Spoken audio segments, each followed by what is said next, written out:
the first thing I want to talk about tonight, and what we're going to do, and we're going to put this this lovely little flow diagram up on the screen for you, and I'm going to talk through that diagram. And what this is, as you can see, this is a very simple and perhaps humorous in some ways little flow chart that talks about, was there a crime? And what this is getting at, this is something that we've discussed in some of the Essentials of Liberty episodes, as well as some of our previous discussions, is the concept of victimless crimes. In the simplest sense, victimless crime, I shouldn't say the simplest sense, in the way that I prefer to define this, the way it makes the most sense to me, a victimless crime is a crime where no property has been violated or It's an damaged. oxymoron. It's not a crime. No crime unless there's a victim, people. That's right. And this handy-dandy little flow chart basically provides us a simple little map of, was there a victim, which is another way of saying, was there any property violated? Now, that specific terminology is slightly different in here, but that's the gist. So let's go through this element by element. So here's our first step in determining, has a crime been committed? Question number 1, was there a victim? On the, let's see, you'll be seeing this the same way I do, hopefully. Yes, on the option on the left is yes, there was a victim.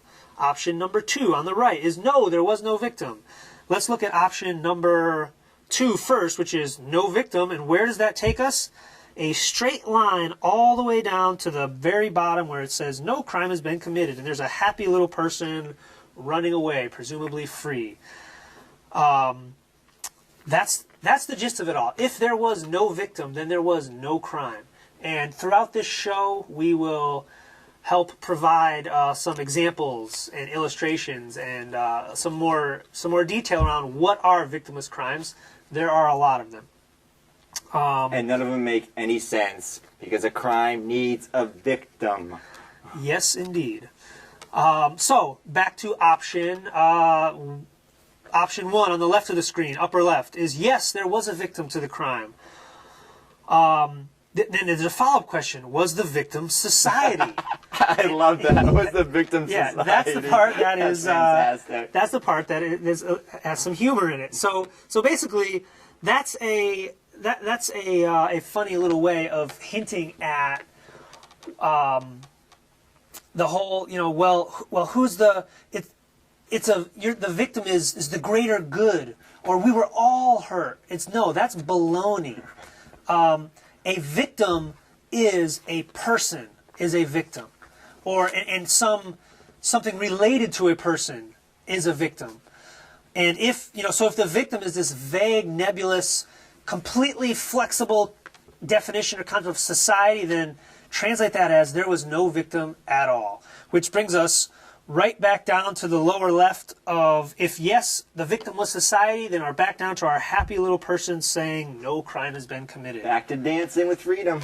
Yep. So, then let's follow that branch. So we're down at middle left of the image.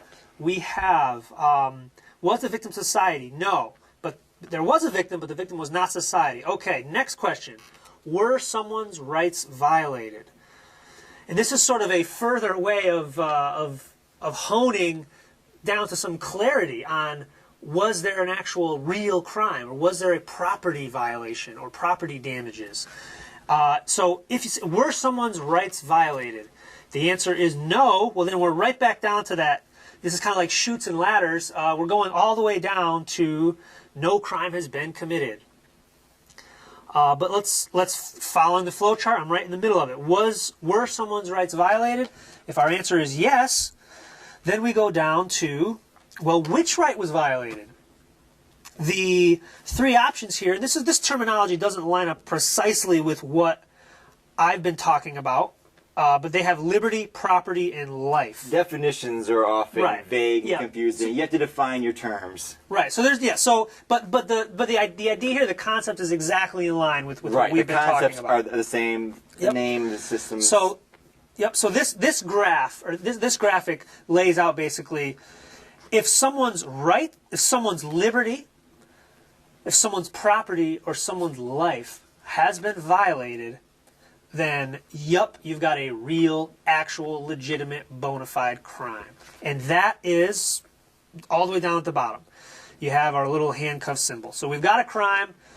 Excuse me, that means we need some police action. We need some courts. We need some restitution. We need somebody to go to jail. We need some punishment. We need something. Something's going to happen. There was an actual crime. So we've got a legitimate function of a government to become involved here, or governance, or something needs to happen.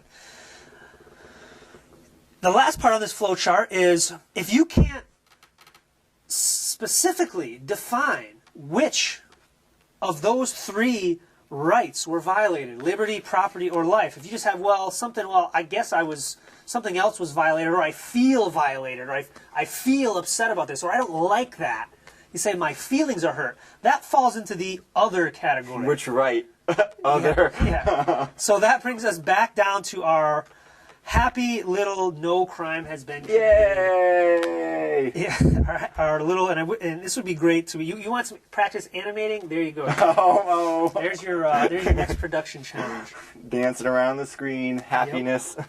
So, okay. Being free makes you happy. That it does. So that is our, so that's our quick walkthrough of this handy dandy little